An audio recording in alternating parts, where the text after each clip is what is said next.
Hi, I'm Dr. Andrew Cohen, and today we're going to be talking about a foot problem that causes intense pain, but is oftentimes misdiagnosed and poorly treated. It's called Morton's Neuroma. So Morton's Neuroma is caused by a squeezing of the foot, whether it's a result of a biking or a climbing shoe that puts a lot of pressure in the forefoot, or even a high heel that puts a lot of pressure on the toes with, wow, look at that toe box. Or just wearing a shoe that does not fit your foot. By the end of this video, we're going to make sure you understand what caused the problem, how to fix it, and make sure it never comes back again. Let's dig into Morton's Neuroma.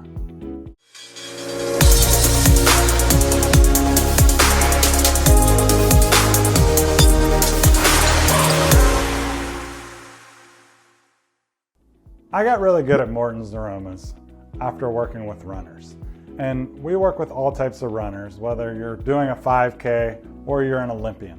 Now, the thing that is true across the board with all runners is typically they try to power through whatever the issue is. They put on the blinders and keep repeating to themselves, no pain, no gain, no pain, no gain. And that does not work with Morton's Neuroma. So it progressively gets worse and worse and worse, to the point where simply putting a step down on a hardwood floor feels like there's a giant boulder inside of your shoe. So if you have that going on, any kind of pebble in your shoe, or experiencing some issues around the toes where you have numbness or burning, that's Morton's Neuroma. So if I had a foot, then we could really understand this. So the top third of the foot is where we see Morton's Neuroma symptoms. If your issues are on the bottom 2/3 of the foot, it's not Morton's Neuroma most likely. That might be plantar fasciitis or a heel spur. But typically, if the issue is on the top third of the foot, it's most likely Morton's Neuroma. It could also be a stress fracture or a condition called metatarsalgia, which we won't dig into today. We'll just dig into Morton's Neuroma, because if you have these symptoms, that's most likely what it is. So if this arch right here gets irritated, it squeezes the nerves that go out to all of the toes. That's why you feel that burning or numbness sensation. That boulder type sensation is a result of the 26 bones of the foot collapsing onto that nerve because there's so much inflammation and irritation. So let's talk about a simple at-home test that you can do right now that will let you know whether or not your footwear is the right fit for you. Let's dig in.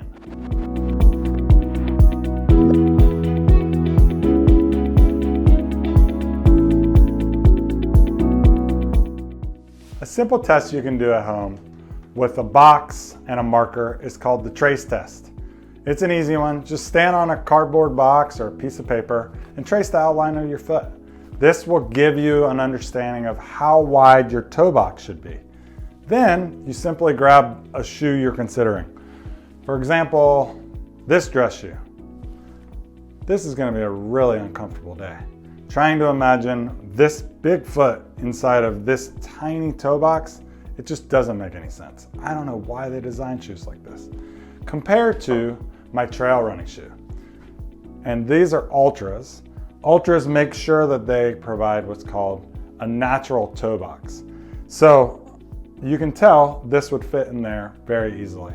You can also pull out the inside of your shoe's insole, for example, on the dress shoe, and compare that if the shoe itself is a little obtrusive and difficult for you to understand whether or not it would fit. Compared to my custom orthotic, which is made for my foot, lifts up my arches in the right way, and makes sure that I have enough space for my toe box. So that's the trace test. Try it at home. That'll give us a lot of insight. And next, let's talk about normal foot biomechanics and mobility and how you can improve that both at home and with your health provider. Let's dig into biomechanics.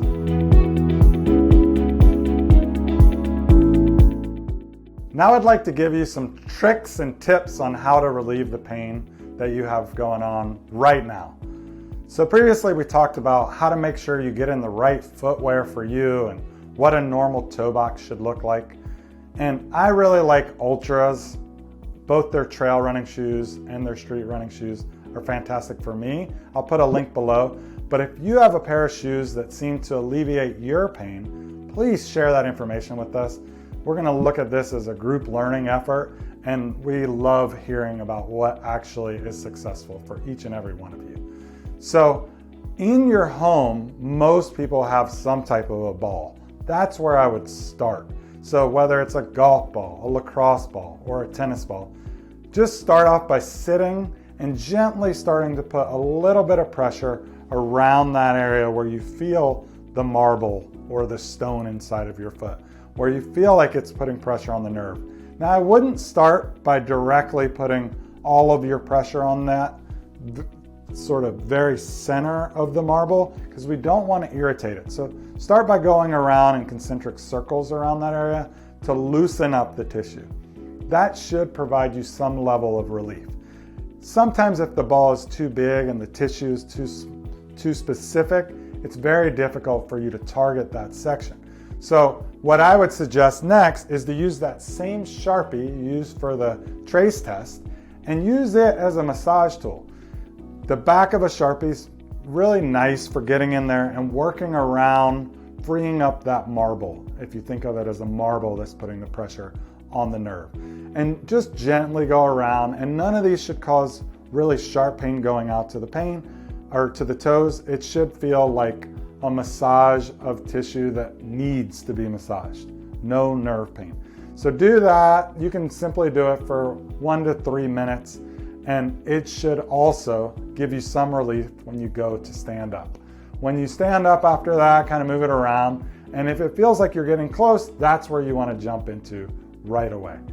Now, the other thing that I found is useful for at-home approach is a bite extraction kit.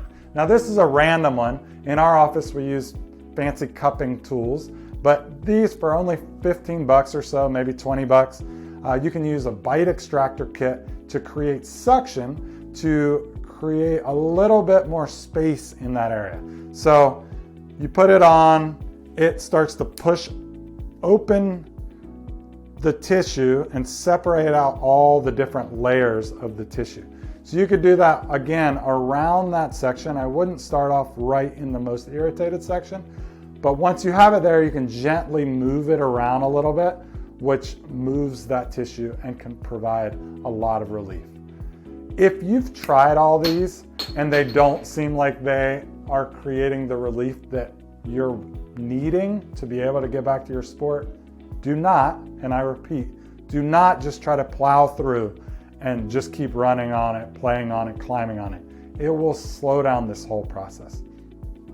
This is where it's really important for you to find the right provider.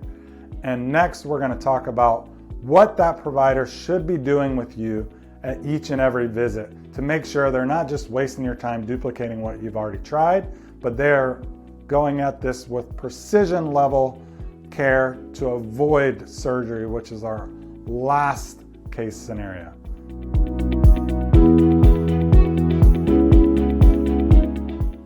My goal is to keep you out of the doctor's office, including my own. But sometimes there are some stubborn cases that won't get the magical relief that others get from all of these steps that you've taken so far. And in that case, it is critical that you find the right provider for you. So I'm going to talk you through what to look for in a provider, what they should be doing with you at their visits so that they aren't wasting your time and you can get the quickest results possible. So I've found that for athletes who are dealing with Morton's Neuroma for a little while, they've tried all of the home care tips that we previously discussed. Graston is incredibly useful. And what Graston is basically using a metal instrument to get in there and do what we were pointing at with the Sharpie. But the thing about the metal instrument is it creates a higher vibration. You can feel it in the tool when you're getting close to the areas where you have more adhesions. So we can get in there and we have specific size tools to work all around where that nerve is entrapped. It works really well. The other thing we can do is what's called gua sha. And gua sha is a similar idea where we're using an instrument or a tool to get in there, and there's all different types of shapes which allow us to work that area to free up that nerve. Sometimes we'll add in some movement as we're working the muscle to try to what's called active release therapy or active release technique to get even more flexibility in there to recreate the irritation which happens when you're under load, because sometimes people can get some relief with these home exercises and they can walk around in their house barefoot on hardwood floor, but then when they lace up their shoes, even if it's the right shoe, when they start pounding on it, the irritation is too great for them to be able to run and play and do the things that they love. So that leads us to orthotics. And orthotics is a little bit of a controversial topic. Many people have very strong opinions about orthotics. And let me talk to you about what my vision is on orthotics. Orthotics are not for everyone, but if your arches are collapsed and they're not supporting the bones of the foot, all 26 bones, then that puts a lot of pressure onto the nerves. Now, as I mentioned before, we could do some type of movements with the ball. If you see a specialist, a chiropractor can get in there and do specific chiropractic adjustments to free up that area. But if it feels like the pain is coming back again and again and again, then that means your feet are not supported when you're under load. So that's where the orthotic comes in. So like I mentioned before, in a custom orthotic, its goal is to support your foot the way your foot is. So this one supports all three arches of the foot. Most shoes just support this medial arch. But in Morton's, it's this arch up top that is really the one that's collapsing and irritating that nerve. So getting you in a custom orthotic that allows the foot to move, and I love that these are flexible and allow the foot to move the way they should, versus being a hard, rigid piece of plastic that kind of locks you in place. So orthotics, not for everyone, but if your feet are not supporting your arches, it is a game changer. And the thing I would say on custom orthotics or any orthotics, even over-the-counter orthotics, the trick is make sure that they are returnable. So even our custom orthotics, you're allowed to return them for the first few months. We want to make sure they're right for you, and we do not want to waste your money. I've seen people buy 4 or 5 over-the-counter orthotics that did not work for them, and they just sit in their closets. And especially, you don't want to deal with that when you spend a few $100 on a custom orthotic. Thanks so much for joining us.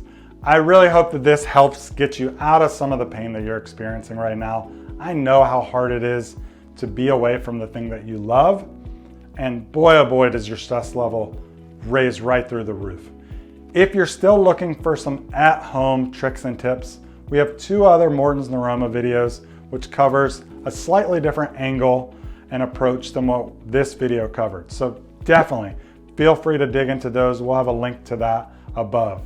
And the goal there is to avoid invasive surgeries, which can take you out of doing your sport for extended periods of time. Let us know what worked for you in the comment section below. Our goal is really to nurture the community. YouTube has really helped me with lots of different projects and conundrums that I've had. So it's been an honor to try to provide some resources to all of you. We look forward to seeing you in the next video. We try to put out content regularly. If you have questions and you write those in the comments below, it does help sculpt what we put out next. And if you're ever in California, we do see people from out of state, and we sculpt a specific care plan that revolves around them just being in town for 2 to 3 days. So if you're ever interested in that, we'll put a link below as well for you to dig into understanding what it would be like to see us if you ever decided to do that. But until the next video, thank you all for watching, and we look forward to seeing you again.